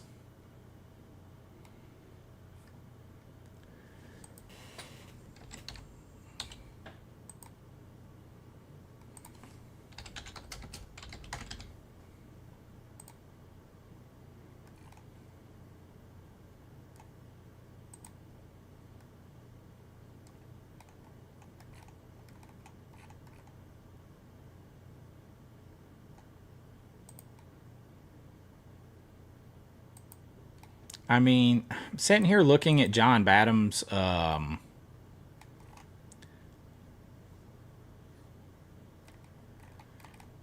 Is he an auteur? Like, we're talking about the cinematograph line. John Badham, he did Drop Zone. I mean, he's a director. He doesn't really write. He doesn't edit. So is he an auteur? He directed a bunch of episodes of Supernatural, which I love. But I don't know, like, I don't know if he's an auteur. I feel like you're gonna have to. The Jack Bull's a good movie.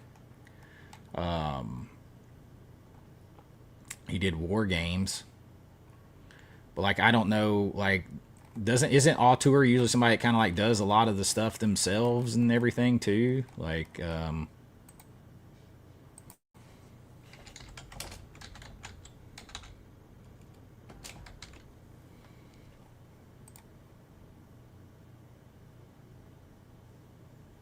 yeah, like they're basically the author of the film. They a lot of times auteurs write, they direct, they write, direct, they edit. Basically, do what I do.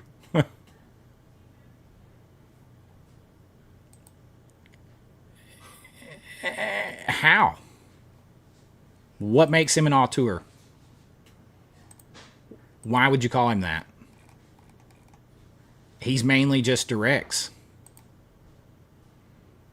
Like why would you because the definition of an auteur is a filmmaker who has a large degree of control over the personal vision, effectively making the film themselves. This is someone who writes, directs, edits, often films, has a distinctive style, and almost all creative control of the film from beginning through post-production. Does that, I mean, Badham is mainly a director. He's produced some stuff. He's only written two things.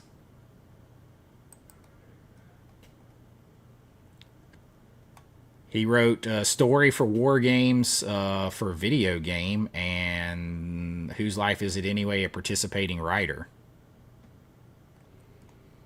I mean,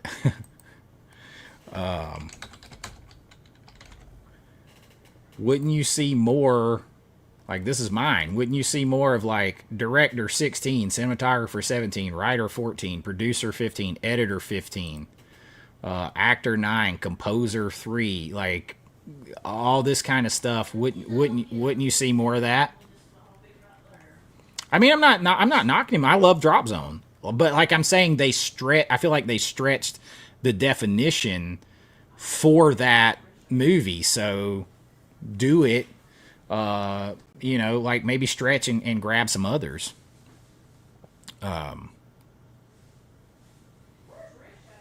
I think she's on the back porch. Everybody's in my house now. What do you mean I'm conflating what? What am I conflating? I mean, it says. I mean, I'm not trying to be argumentative, but it says from auteurs, like, and that's the definition of an auteur. So I don't know how I'm conflating it. How am I conflating it?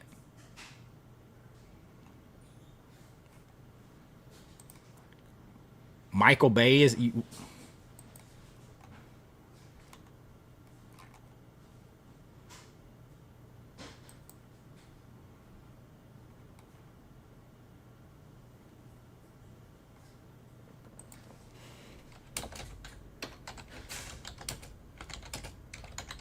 Well, if Michael Bay is considered an auteur, then that shouldn't. That's my point. It shouldn't hamstring the line then, because someone else said, "Well, they've got to be an auteur. It's got to be an auteur's film to be in here." So it's a very narrow thing. And my argument was, well, no, because you've got Drop Zone. You have movies like that. So. I don't know.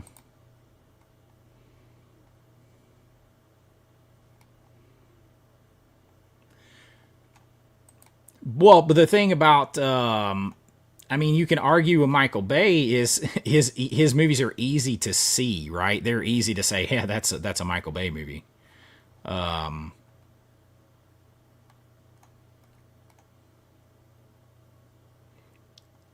So that's, but let me get to this. I appreciate it. Chase Street hit me with a $20 super chat. Said, just doing my best to help the channel and offer a PSA to anyone interested. The Pumpkinhead Steelbook 4K is on Amazon for $24, $10 cheaper than the Blu-ray. Had to put a space in the site to get super chat to take it. Thank you, man. I appreciate it. You had to put a space in the site to get a super chat to take it. I appreciate that, man. $20 super chat. That is a hell of a price on that Pumpkinhead Steelbook.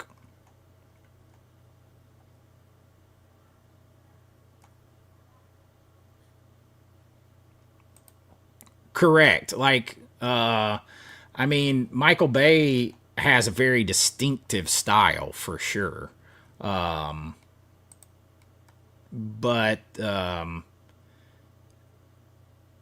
he doesn't really do a lot else. But because his style is so easy, you could pick that out. But then that goes back to my point. If you can consider Michael Bay an auteur, then we shouldn't be in the cinematic. That was my whole point why I said BlueTube is then we shouldn't be having to go down to films like Swimming to Cambodia in the cinematograph line, because someone else said, well, you're restricted because it's a tight thing because of they got to be a film auteur. John Badham, like I is he an auteur? Because I can't tell you his specific style. He doesn't like. Do people know him enough to have a specific style? Has he done enough other things? I don't know.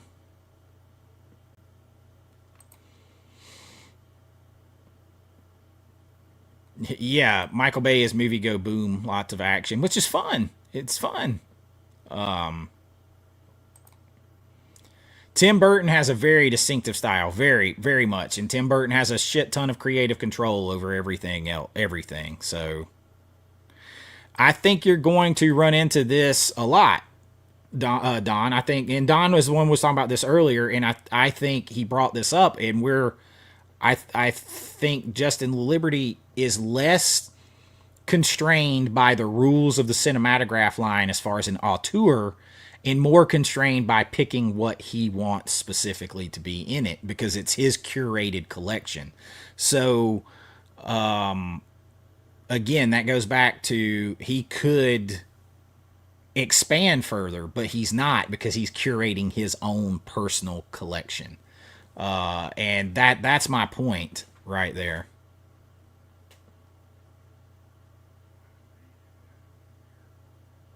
There's a lot more to it than that, man. There's a lot more to it than that. I mean, I'm not going to argue with you. I'm not going to argue with you, but there's more to it than just having a distinct style. Like, in shaping the film like an author, I mean, maybe that's part of the textbook definition, but if you didn't write the fucking thing, there's only so much you can shape it that way unless you just change the whole script. You know, I'm not trying to argue with you, but I would think that somebody like I'm trying to think of who like pops to mind. Now, I mean, definitely Michael Bay has a very distinctive style, but like Wes Anderson, director 31, writer 25, producer 20. Like he's kind of the guy. He's kind of people like I would think of too. But you're kind of like, I think you're missing what I'm saying because I'm saying what you're saying is if Michael Bay is considered an auteur and John Badham is considered an auteur, then we should be able to get more different types of films under the rules that were set forth in the cinematograph like stated thesis, which is that they are looking for a mix of auteur driven films. So if that's the case, and Michael Bay is an auteur and Tim Burton is an auteur, which he definitely is, I agree, and John Badham and everything else, we should be able to get more wide breadth of films, right? That's my whole point. You're kind of making my point. We're arguing different stuff on here, but you're kind of making my point. Why is this the last film that I'm working on, the one I'm doing now? I'm just going to approach it like it is my last film. If it's not, that's great. But I'm going to go into it approaching it because I don't want to leave anything on the table. I want to put everything in the movie that I want to put in the movie. I want to do everything with it that I want to do with it. I don't want to say, man, I wish I'd have done that because it'd have been fun. I wish I'd have done this because it'd have been fun. I wish I'd have done that. I'm going to put everything in it that I want to do. I forgot to get this over here. I'm going to put everything in it that I want to do. And I'll approach it like I'm riding off into the sunset. And if I'm not, and I get another big chance to do something, I will. But if not, then I can say, man, I had a hell of a time going out right there.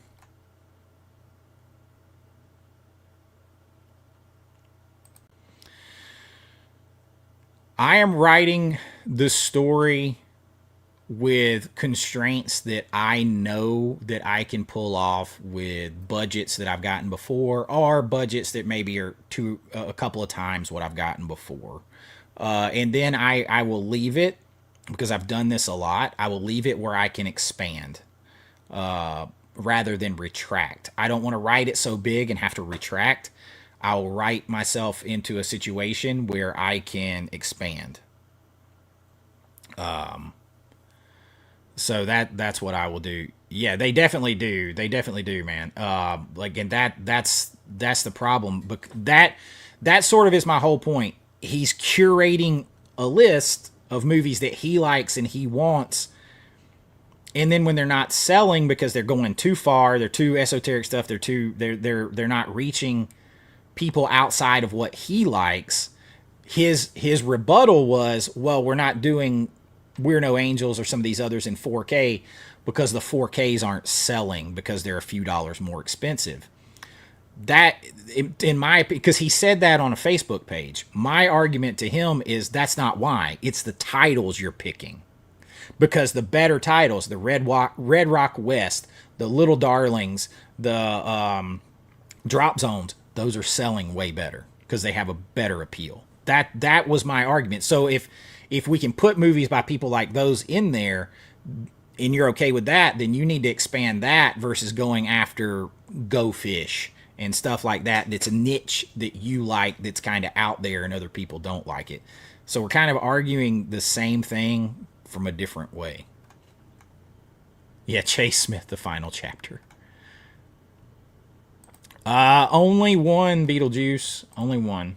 VSL of Fire Maidens of Outer Space. But yeah, I'm going to set up an Indiegogo. I'm writing the script right now.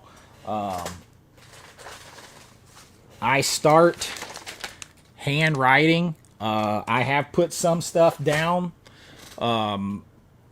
typed it in, but I usually start handwriting first.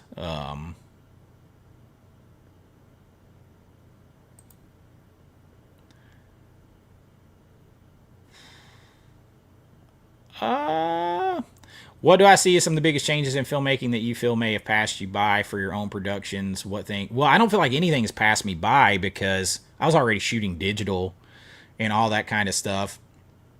I mean, it has only been like 5 years since I made a movie.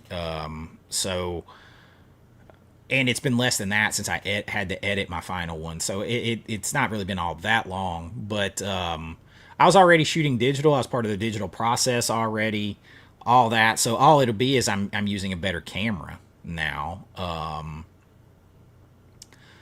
don't really think there's anything. We've actually swung back. There was like some stuff that got wild and crazy later, but we've kind of swung back to more how it was when I was making movies, as far as people in it and stuff like that. So I don't really think the biggest thing is I have a better camera now. I can have more of a studio look than I could have before, because 4K cameras are more actual cinema cameras are more accessible. Now I would like to have two. Canon. I like to shoot with Canon. I mean, everybody likes Red. I like Canon C70. It's a Netflix. It's a studio approved camera. In a Violent Nature was shot with a Canon C70. Lots of other movies that you've seen are. I would like to have two because I like to shoot two cameras. That give so many times independent films, they can only afford one camera, so they don't get the fluidity of cuts from angle to angle, and that takes out some of the cinematic look. It makes your film look cheaper overall because they can't cut fluidly. So I would like to have two cameras, so that'll up the cost.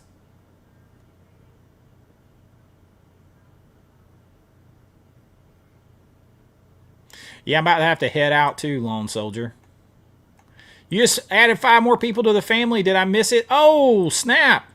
Canadian Maker Project just brought in 5 more people to the pop culture family. He brought in 5. Blockbuster Box Sets brought in 10. That's 15 new AVA Pop Culture members today. So that's awesome.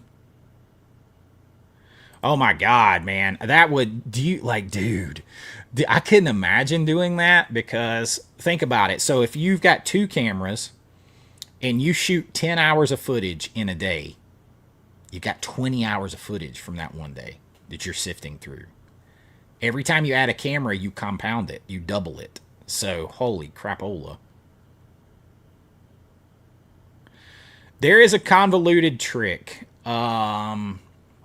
So you go here. It won't show it on this page, but like you go to the page, you right click, you go to view page source, and then you've got to go in and hit I think it's Control F or Shift F and type in inventory quantity.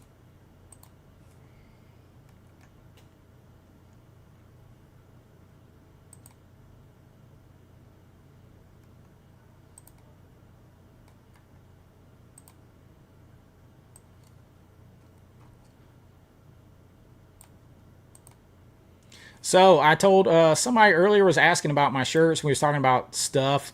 I am working behind the scenes too, and I will also be able to sell my movies and stuff through here. I am working to get all this stuff up over here for you guys. I am, see how it says it's coming soon. But it is getting there, and I'm gonna do all kinds of versions. Like if you don't want a premium, like expensive, like an Adidas or Under Armour hoodie, you can get like a standard that's very cool, like raw hemmed, like cotton one and all that kind of stuff. But I am getting my stuff up there to put out. Got my little logo on the arm there, different colors, different stuff like that. But I'm getting that up for you guys. Hats, all of my own original designs are all coming to you here. Different stuff. It's on the way. And of course, like all of my designs that I did, like Deadwick, all that stuff is coming. Getting it all ready. So I'll have all that up, and I'll be able to sell my movies and stuff through there too when I have them. So I wanted to show you that. Yeah, that's it, Beetlejuice. Blockbuster box sets, happy 4th, man. Have a wonderful 4th for everybody. I got to get off here myself. My mom and everybody is here in the house, and I got to get off here and go. We've done 2 hours. I was only going to do like an hour. But we are here, and I am hopping off. Maybe I'll do tomorrow. I don't know. We'll see. We'll see what happens. What is that one? Oh, Once Upon a Time in Hollywood. Had to translate that out for a minute. That's a damn good one to pick, man. I appreciate you hanging out, brother. Happy Beetlejuice. Happy 4th, U.S. That's right. Have a good day at work, England. I saw that. That was funny. Tomorrow's slate. Let's look at that real quick. Tomorrow. I won't sing because I can't do that. Tomorrow's the 5th. We get the VSA. That's the Vinegar Syndrome Archive tomorrow. But I also have a giant list video coming out tomorrow that is pretty funny. It is. You're gonna get a kick out of it. So it's gonna come out at 2:00 tomorrow. Enjoy it, and enjoy the 4th of July weekend. Love you all. Thank you for hanging out. Love it. Appreciate it, and have an amazing weekend. And maybe I'll see you tomorrow on here. I don't know, but I will have that big video regardless. And see you all later. Happy 4th of July. Be kind, rewind like always. It's Chase with AV Pop Culture. Y'all guys, y'all know all that. I'll see you real soon. Bye-bye.